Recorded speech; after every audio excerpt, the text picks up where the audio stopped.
여러분들 누구에게나 인생에 큰 위기를 경험하게 됩니다. 여러분들 뇌 과학자들에 따르면 인간이 자신의 그 상황을 통제할 수 있을 때 가장 안정감을 느낀다고 합니다. 그러니까 사람들이 자신의 모든 상황들을 통제할 수 있을 때 가장 안정감을 느낀다고 하는데, 예를 들면 이런 것이에요. 여러분들 자동차 조수석에 앉았을 때도 안정감이 드세요? 아니면 운전을 할 때도 안정감이 드세요? 조수석에 앉았을 때도 안정감이 드십니까? 그렇지 않죠. 운전을 해보는 사람들은 다 알 거예요. 내가 운전을 하면 참 차가 안정감이 있는 것 같지만 조수석에 앉기만 하면 남편에게, 아내에게, 운전하는 사람에게 잔소리를 하기도 하고, 그리고 불안한 기색이 역력하다고 하는 것이죠. 내가 운전 상황을 통제하고 있다고 분명하게 느낀다고 하는 것이죠. 내가 그 상황을 통제할 때 우리들은 안정감을 느낀다고 하는 것입니다. 그런데 현실적인 문제는 우리가 인생의 모든 부분을 직접 통제할 수 없다는 것에 있는 것이죠. 내 능력으로 모든 상황을 알 수도 없고, 설령 안다고 해도 모든 조치를 할 수 없다고 하는 것입니다.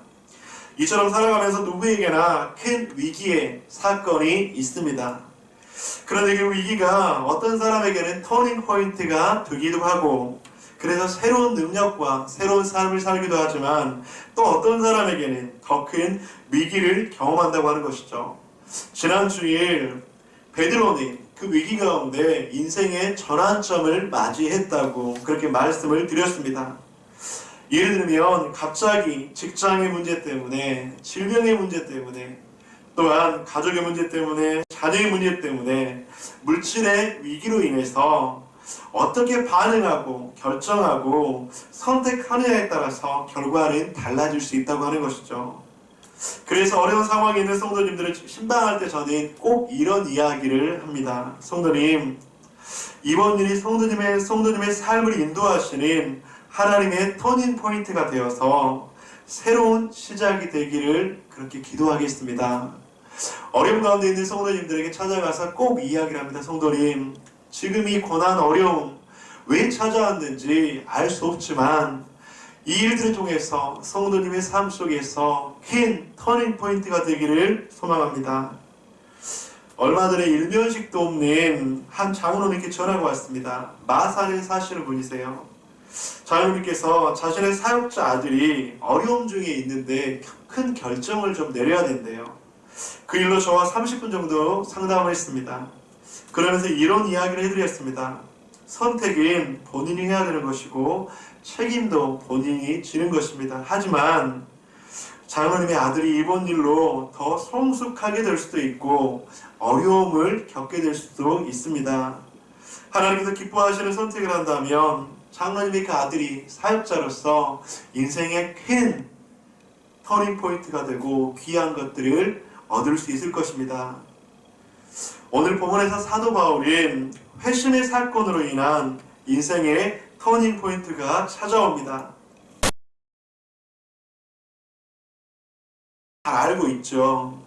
사울은 회심, 즉 영적 터닝 포인트를 통해서 다시 보게 되었다, 그렇게 말씀을 합니다. 오늘 부분은 18절입니다. 즉시 사울의 눈에서 비늘 같은 것이 벗어져 다시 보게 된지라 일어나 세례를 받고. 여러분들, 다시 보게 된다는 것은 무엇을 말하는 것일까요? 이전에는 내가 보지 못하였고 이전에는 내 눈에는 안 보였는데 그것은 측량 못할 은혜라고 하는 것이죠. 이전에는 보지 못했고 이전에는 안 보였던 것들이 다시금 보여지게 된다고 하는 것이죠. 욥기서 42장에서 욥은 이렇게 고백합니다. 내가 이전에는 귀로만 들었사오나 이제는 눈으로 배움나이다. 희미하고 확신 없었던 하나님의 사랑을 영적인 눈으로 볼 수 있는 것이고, 인간의 관점으로 자식을 잃고 재산을 잃고 건강을 잃었지만 하나님을 이제 직접 봄을 말미암아서 42장에서는 더 많은 축복, 더 많은 자녀의 은혜, 더 많은 물질과 건강의 은혜를 욥은 누리게 되었다고 하는 것이죠. 즉 하나님이 직접 보고 직접 경험함으로 더 많은 축복과 그런 영적인 터닝 포인트가 되었다고 하는 것이죠. 그래서 오늘 본문 가운데서 다시 보게 된다고 하는 것은 세상의 관점에서 하나님의 관점으로 보는 것이고, 때로는 인본주의적 관점에서 복음 중심적으로 변하게 된 것이고, 예수님의 가치와 세계관으로 다시 보게 된다고 하는 것이죠. 이해할 수 없는 관점에서 하나님의 섭리와 계획을 깨닫고 보게 되는 것이고, 본질상 진노의 자녀였고 상처투성이었던 연약한 사람이었지만 능력 주시는 하나님 안에서 축복과 능력의 사람이 되었다고 하는 것입니다. 그래서 오늘 본문에서 사울은 다시 놀라운 세 가지 축복을 경험하게 됐습니다. 사도 바울이 다시 보게 됨으로 말미암아서 얻게 되었던 세 가지 축복 무엇입니까? 첫 번째로는 육적인 시력에 회복되는 은혜를 경험했습니다. 여러분들, 사도 바울이 보지 못했잖아요. 근데 하나님의 그 놀라운 다시 보게 되는 은혜를 경험하면서 육적인 시력의 회복을 경험하였습니다. 두 번째로는 죄와 사망에서 죽었던 영혼이 새로운 생명을 얻게 되었습니다. 세 번째로는 예수님 안에서 보지 못했던 것들을 이제는 보게 되었다고 하는 것입니다. 사랑하는 성도님들, 다시 보게 되는 은혜를 경험한 사도 바울을 보면서 무엇을 느낍니까? 저는 사도 바울처럼 우리들에게 다시 보게 되는 은혜가 매일마다 있다면 얼마나 좋을까? 여러분들, 예를 들면 가깝게는 가족들, 매일마다 남편을 보는데, 매일마다 아내를 보는데, 여러분들 항상 사랑스럽기만 합니까? 아니면 항상 좋아만 보입니까? 아니면 때로는 싫을 때, 때로는 좋지 않게 보일 때가 있습니까? 없습니까? 있죠. 왜 없겠습니까? 때로는 자녀를 바라볼 때 여러분들 매일마다 사랑스럽고 매일마다 좋게 보이세요? 그렇게 매일마다 좋게 보인다면 얼마나 은혜가 충만하겠습니까? 그런데 그 자녀가 때로는 늦게 보이기도 하고, 때로는 남편이, 아내가 그렇게 사랑스럽게 보이지 않을 때도 있다는 것이 문제인 것이죠. 그래서 사랑하는 성도님들, 오늘 본문에서 사도 바울에게 주어졌던 다시 보게 되는 그 은혜가 임하게 된다면 우리들의 눈인, 우리들의 마음은 바뀌게 된다고 하는 것이죠. 사춘기 자녀를 볼 때도 다시 보게 되는 은혜가 임한다면 얼마나 더 사랑스러워 보일까? 사람들을 볼 때도 다시 보게 되는 은혜가 임한다면 얼마나 더 귀하고 아름답게 보일까? 저는 특별히 목회자로서 오늘 말씀을 준비하면서 하나님, 저에게 이 다시 보게 되는 은혜가 날마다 임하게 하여 주옵소서. 다시 보게 되는 은혜가 날마다 임하게 된다면 목회를 하면서 사역을 하면서 성도님들을 보면서 얼마나 애틋하고 사랑스럽고 얼마나 귀하게 여겨질까. 때로는 우리 모두가 연약하잖아요. 그런데 그 연약함을 뛰어넘어서 이 다시 보게 되는 놀라운 은혜가 임한다면 얼마나 행복한 목회자가 될 수 있을까. 그렇게 기도를 했습니다. 더불어 성도님들은 이렇게 다시 보게 되는 은혜를 경험하고 있습니까? 우리는 신앙생활을 오래 했지만 이런 은혜를 경험하지 못할 때 메마른 신앙, 지식적인 신앙, 불평하는 신앙의 눈을 가질 수밖에 없습니다. 그런데 신앙생활을 하면서 얼마나 힘들겠습니까? 사랑하는 성도님들, 사랑하고 싶은데, 안아주고 싶은데, 보듬어주고 싶은데, 용서하고 싶은데, 더 인내하고 싶은데, 더 기다려주고 싶은데 그렇게 보이지 않으니까 그렇게 못하는 거잖아요. 그런데 만약 오늘 본문 가운데서 임했던 다시 보게 되는 은혜를 통해서 그 영혼이 사랑스럽게 보이고 그 영혼을 용서할 수 있는 마음의 눈이 생기고 그 영혼을 보듬어주고 싶은 마음이 생긴다면 얼마나 이 축복된 인생이 될까요? 사랑하는 성도님들, 오늘 말씀을 통해서 사랑하는 여러분에게도, 여러분 가족들에게도, 우리 공동체에도 다시 보게 되는 은혜가 임하시기를 주님의 이름으로 간절히 축복합니다. 그렇다면 어떻게 하면 다시 보게 되는 은혜를 경험할 수 있을까?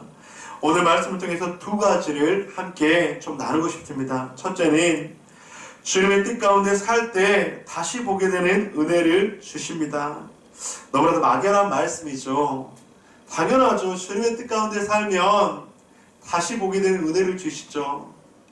그런데 오늘 본문 가운데서 아나니아의 삶을 통해서 우리는 그 귀한 메시지의 진리를 찾고자 합니다. 오늘 본문의 아나니아는 자신의 생각, 선지식, 경험을 통해서 하나님께 복종시킨 사람이었습니다. 오늘 본문의 13절, 14절 우리 함께 다시 한번 읽어보도록 하겠습니다. 시작! 아나니아가 대답하되 주여 이 사람에 대하여 내가 여러 사람에게 불쌍한즉 그가 예루살렘에서 주의 성도에게 적절한 해를 끼쳤다 하더니 여기서도 주의 이름을 부르는 모든 사람을 결박할 권한을 그 제사장들에게서 받았다. 아나니아는 이전에 사도 바울을 알고 있었습니까? 몰랐습니까? 알고 있었죠.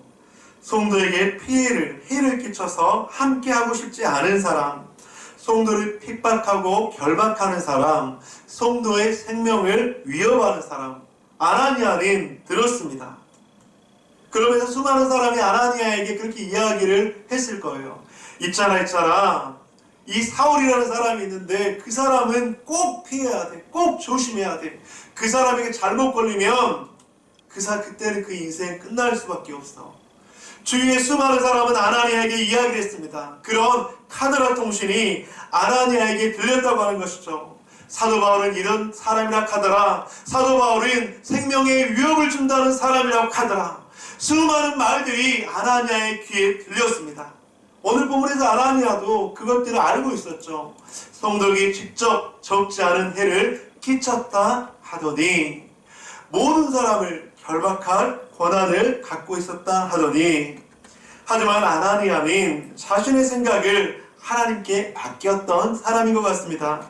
오늘 본문의 10절 그때에 다메섹에 아나니아라는 제자가 있더니 주께서 환상 중에 불러 이르시되 아나니아야 하시거늘 대답하되 주여 내가 여기 있나이다 하니 17절 아나니아가 떠나 그 집에 들어가서 그에게 안수하여 이르되 형제 사울아 주 곧 내가 오는 길에서 나타나셨던 예수께서 나를 보내어 너로 다시 보게 하시고 성령으로 충만하게 하신다 하니 사도 바울이 성도들을 힘들게 하고 해를 끼치고 박해한 사람이었지만 자기 뜻대로 하지 않고 주님 뜻대로 순종하며 주님 그렇다면 제가 한번 가보겠습니다. 주님 내가 여기 있나이다 말씀해 주소서.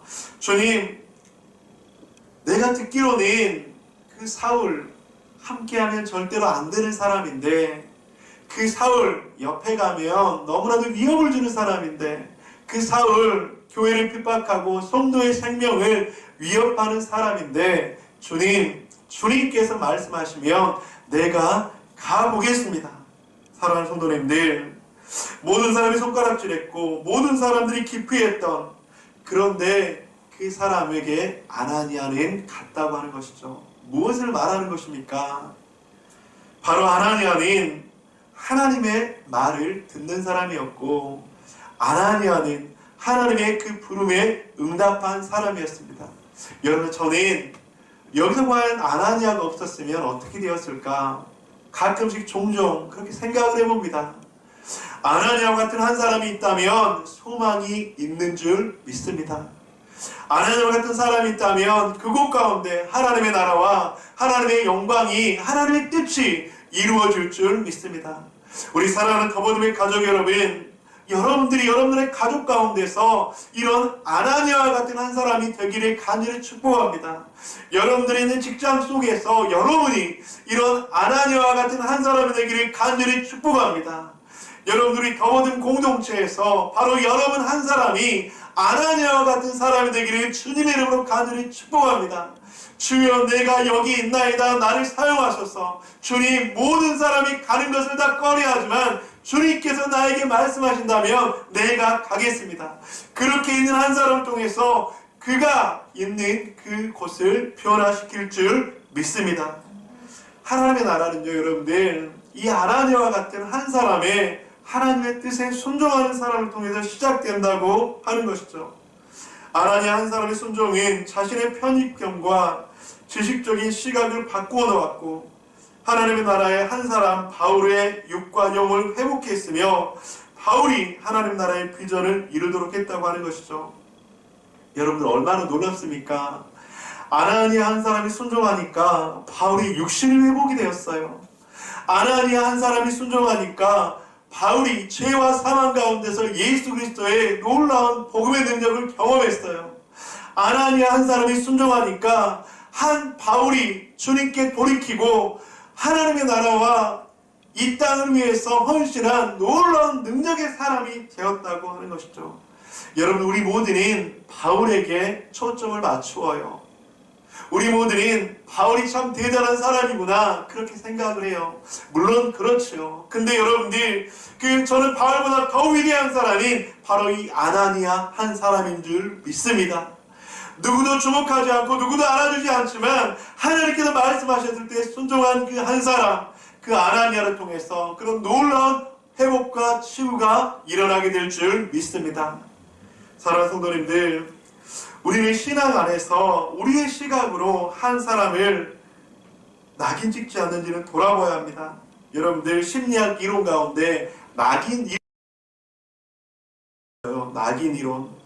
어떤 사람을 사회 제도나 규범에 따라서 낙인 찍기 시작하면 그 사람은 범죄자가 될 높은 확률이 있다고 하는 것을 심리학 용어로 낙인 이론이라고 합니다. 예를 들면 이런 거예요. 저 사람이 그랬다 하더라 그렇게 이야기하니까 다른 사람들이 그래? 진짜로 그랬어? 아 정말이야? 그렇게 한 사람이 점점 낙인을 찍으니까 그 사람이 나중에 수많은 사람들의 데이터를 내서 조사를 해봤더니 그렇게 낙인 찍은 사람은 나중에 범죄자가 될 확률이 훨씬 더 많았다고 하는 거예요. 저는 통계를 드리는 것이 아니라 여러분들, 우리들이 이런 말이 있잖아요. 밉다고 하니까 어떻게 보인다고요? 밉게 보인다. 여러분들, 그런데 우리는 어떻게 보아야 될까요? 이쁘다고 하니까 더 이쁘게 보이네. 그런 우리 공동체가 되기를 주님 이름으로 간절히 축복합니다. 우리 옆에 계신 우리 남편, 아내가 있습니까? 한번 보시고, 야, 참 이쁘게 생겼네. 여러분들, 중고등부 여러분들 같이 있죠? 같이 있는 자녀들에게 이렇게 한번 인사합시다. 야, 너 참 대단하게 생겼다. 야, 너 참 이쁜데? 그렇게 한번 축복 한번 해봅시다. 사랑하는 성도님들, 만약 그렇게 한다면 그 선한 하나님의 영향력은 그렇게 전해질 줄 믿습니다. 오늘 본문 가운데서 아나니아는 그렇게 바울을 보았습니다. 아나니아는 자신의 뜻을 내려놓고 하나님의 뜻으로 바울에게 다가갔습니다.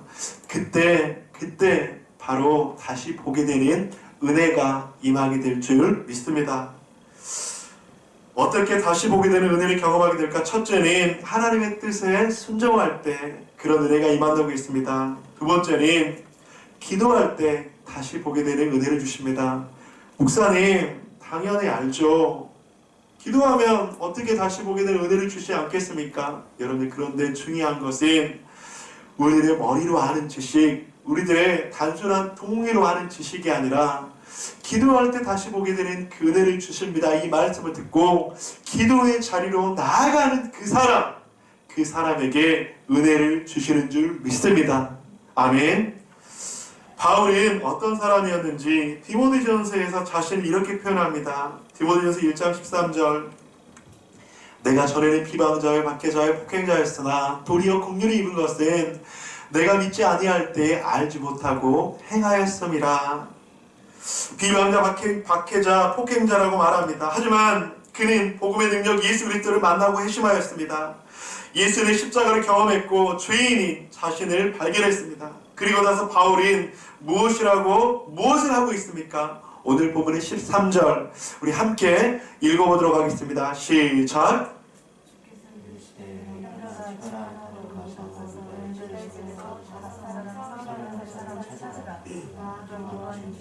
그가 기도하는 중이니라. 여러분들, 기도하면 다시 보게 되는 은혜를 주신다, 이걸 아는 사람을 하나님께서 찾으시는 것이 아니고요, 기도하는 중이니라 그 사람에게 다시 보게 되는 은혜를 주신다고 하는 거예요.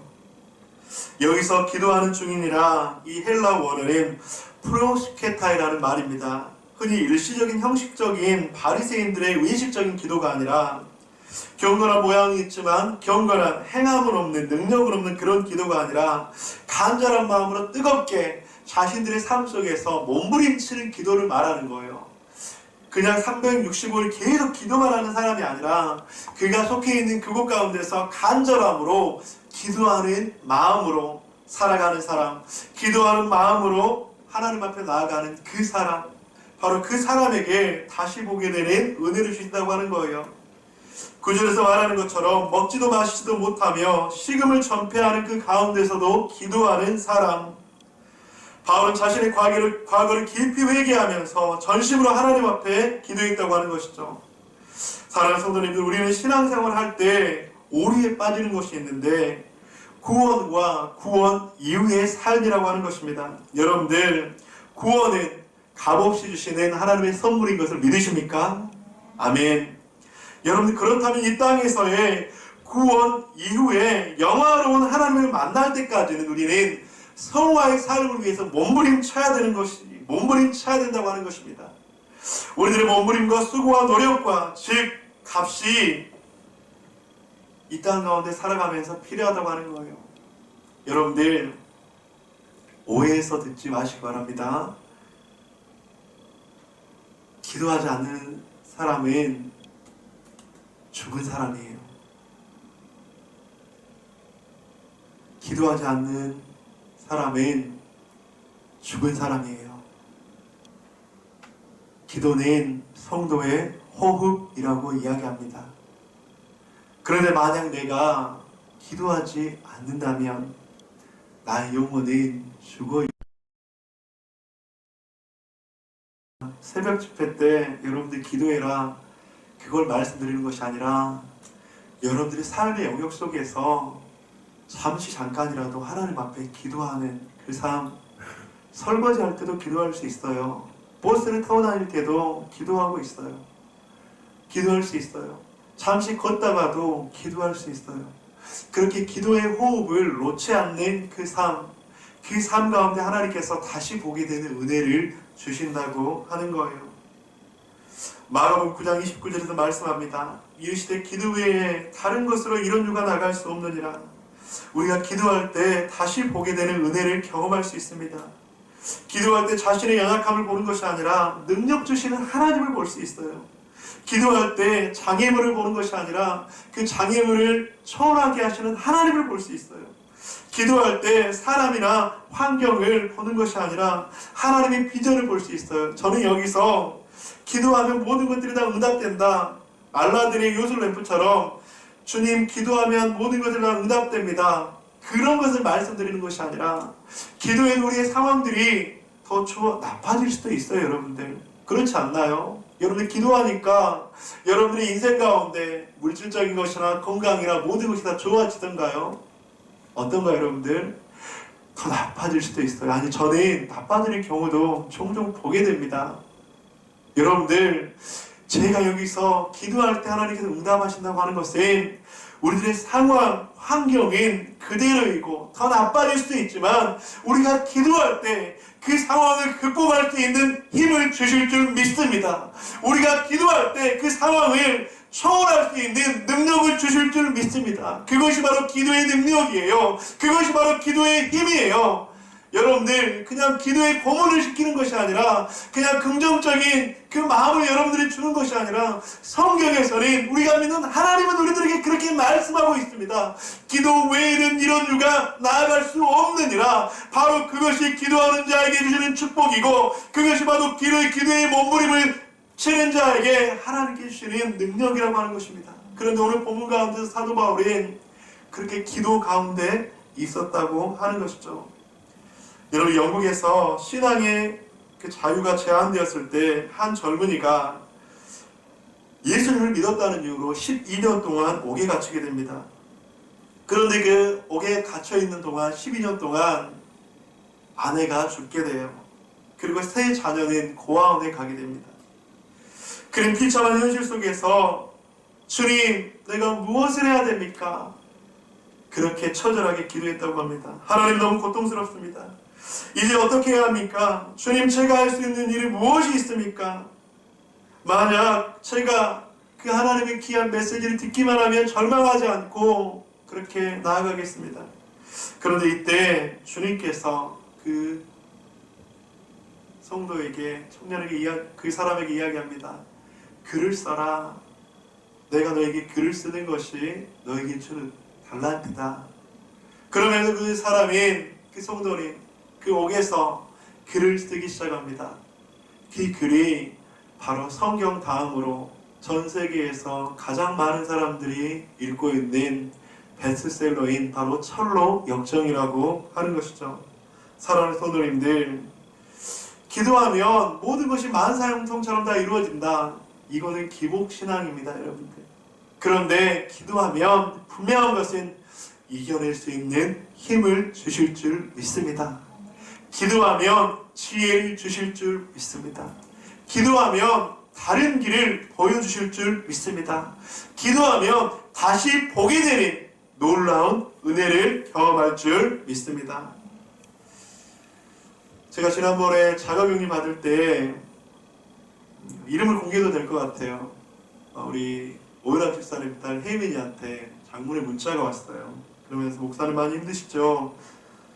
제가 그걸 여기다 적어놨는데, 목사님 많이 힘드시죠? 힘내세요. 얼른 건강 나아지셔서 꼭 회복하셔서 같이 예배드리고 목사님이 설교하시는 날이 오기를 열심히 기도하고 있어요. 목사님 빨리 나으시기를 항상 기도하고 있어요. 이 문자가 참 감사했어요. 근데 참 힘이 됐어요. 근데 저는 누가 그렇게 문자를 보냈다 안 보냈다 그걸 말씀하는 게 아니라, 이 초등학생 아이가 기도하고 있다는 그것에 얼마나 감사한지. 설마 오은학 집사님이 야, 목사님한테 그렇게 문자 보내라, 나 기도하고 있다 설마 그렇게 했겠어요? 근데 저는 기도하는 걸 알고 있으니까 이제 참 그게 제가 격려되는 것도 참 감사하지만, 야, 이 초등학교 5학년, 6학년 아이도 하나님 앞에 기도해야 된다는 것을 알고 있구나. 그걸 보면서 제 마음 가운데 참 소망이 생겼습니다. 희망이 생겼습니다. 그래서 더 놀라운 건요, 그때 제 마음 가운데 평강이 찾아오더라고요.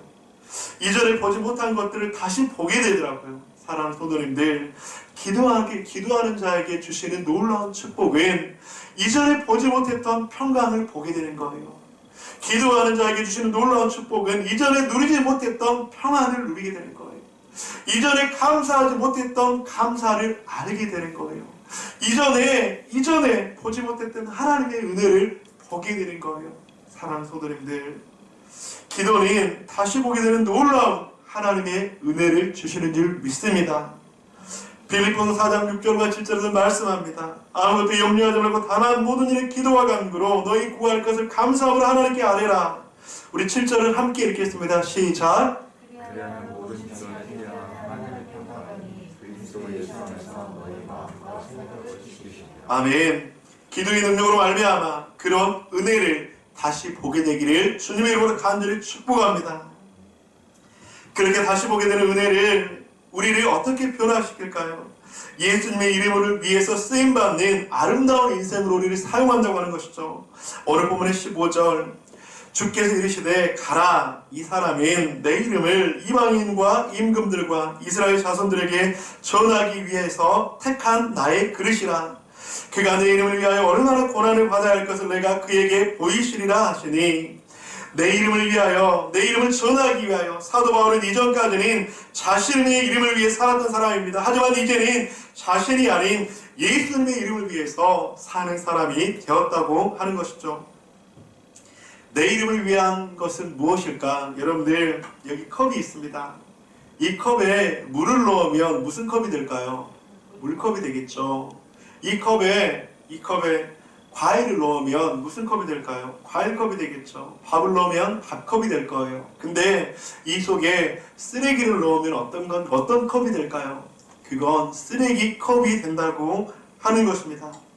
여러분들, 내 이름을 위한다고 하는 것은 여러분들의 그 그릇에 무엇을 담느냐고 하는 거예요.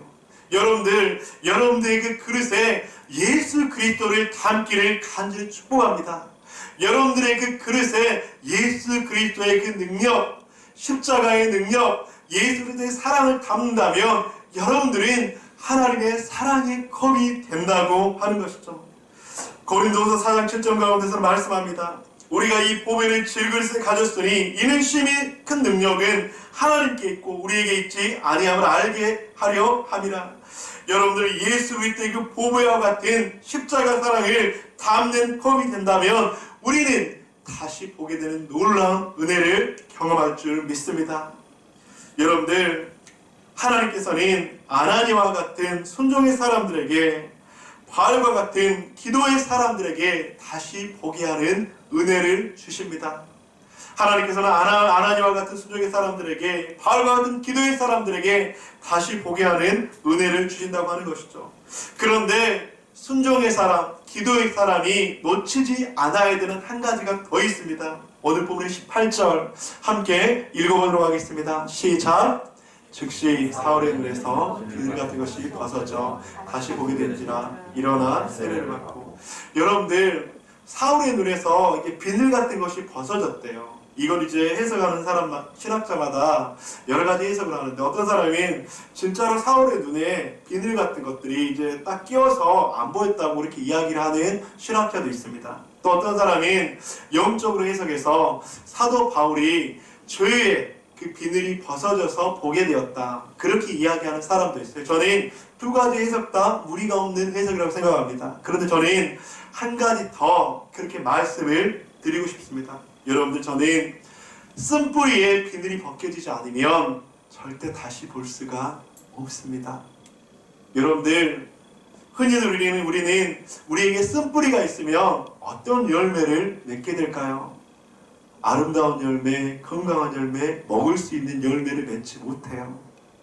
여러분들, 사울의 눈에서 쓴뿌리의 비늘이 벗겨졌을 때 다시 보게 되는 은혜가 임했다고 하는 것이죠.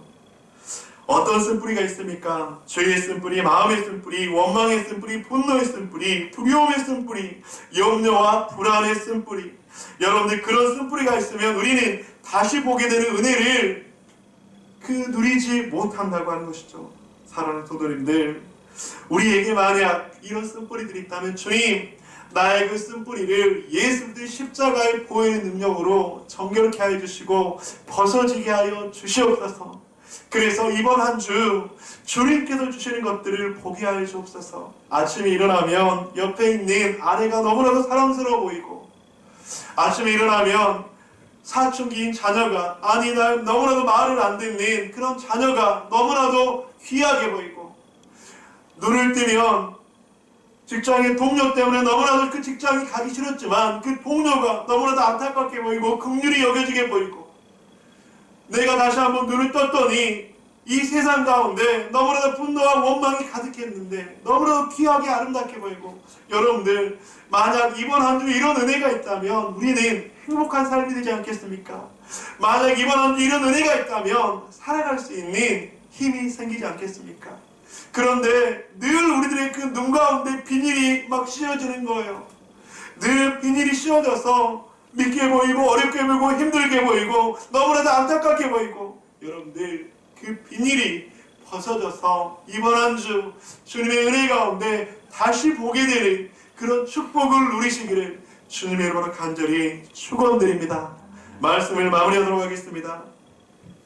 아나니아의 그 하나님의 뜻에 순종하는 순종, 그 바울의 기도, 그리고 그 쓴뿌리와 같은 비닐들이 벗겨졌을 때 우리들은 다시 보게 되는 놀라운 은혜를 경험할 줄 믿습니다. 여러분들, 이번 한 주 그런 한 주가 됩시다.